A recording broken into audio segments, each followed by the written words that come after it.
Now we're going to prove another limit statement using the epsilon-delta definition. This is going to start out the same, but it's going to end up being a bit different. Here we have the limit as x approaches 2 of x squared plus 2x minus 7 is equal to 1. And we start out with the absolute value of f of x minus L is less than epsilon, and then I do some work, and then I end up with an x minus a is less than delta. All right. So the absolute value of x squared minus 2x, nope, it's plus 2x. I don't know why I keep doing that. Minus 7 minus 1 is less than epsilon would mean that the absolute value of x squared plus 2x minus 8 is less than epsilon. And then I can factor inside the absolute values, and I get that x plus 4 times x minus 2 is less than epsilon. At this point, I need to note to myself and for you that a is equal to 2. So what I'm after is I want something that involves an absolute value of x minus 2. So I'm going to split this up here. Absolute value of x plus 4 times the absolute value of x minus 2 is less than epsilon. Now remember that this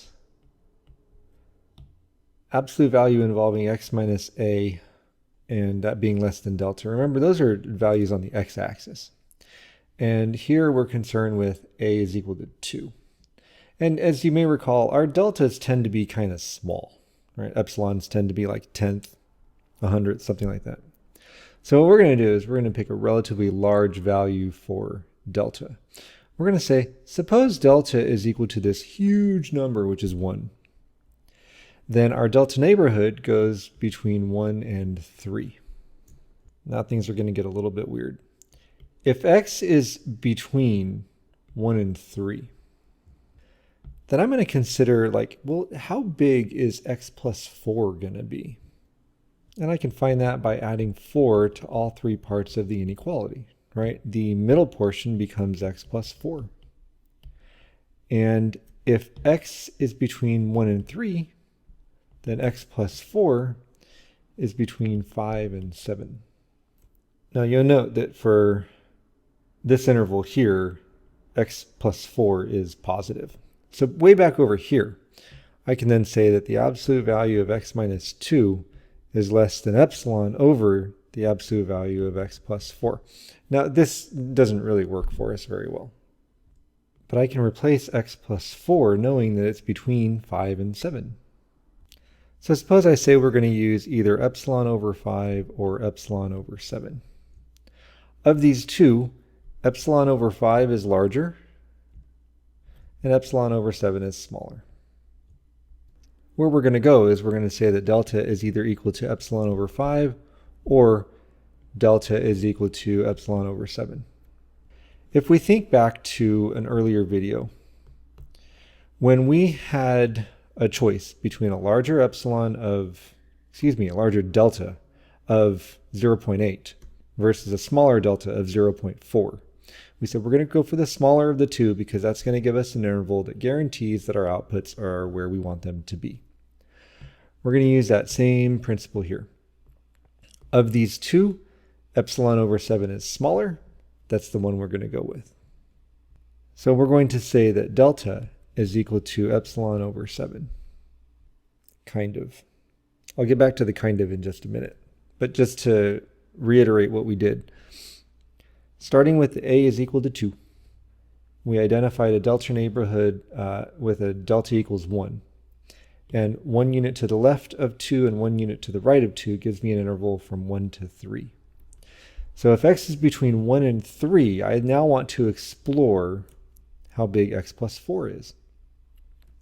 If x is between 1 and 3, then x plus 4 is between 5 and 7. So the 2 is here, that's our a, and then I used the other factor, x plus 4.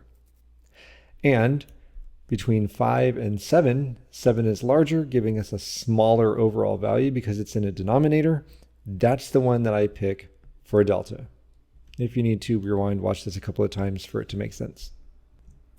Now, I said that we were going to say delta is equal to epsilon over 7, kind of. Well, way over here, we said that delta could equal 1. So to clean everything up, we're going to say that delta is equal to the minimum, whichever is smaller, of epsilon over 7 and 1. From here, it finishes just like the previous problem did. So if delta, so this is where the work starts. If delta is equal to the minimum of epsilon over 7 and 1,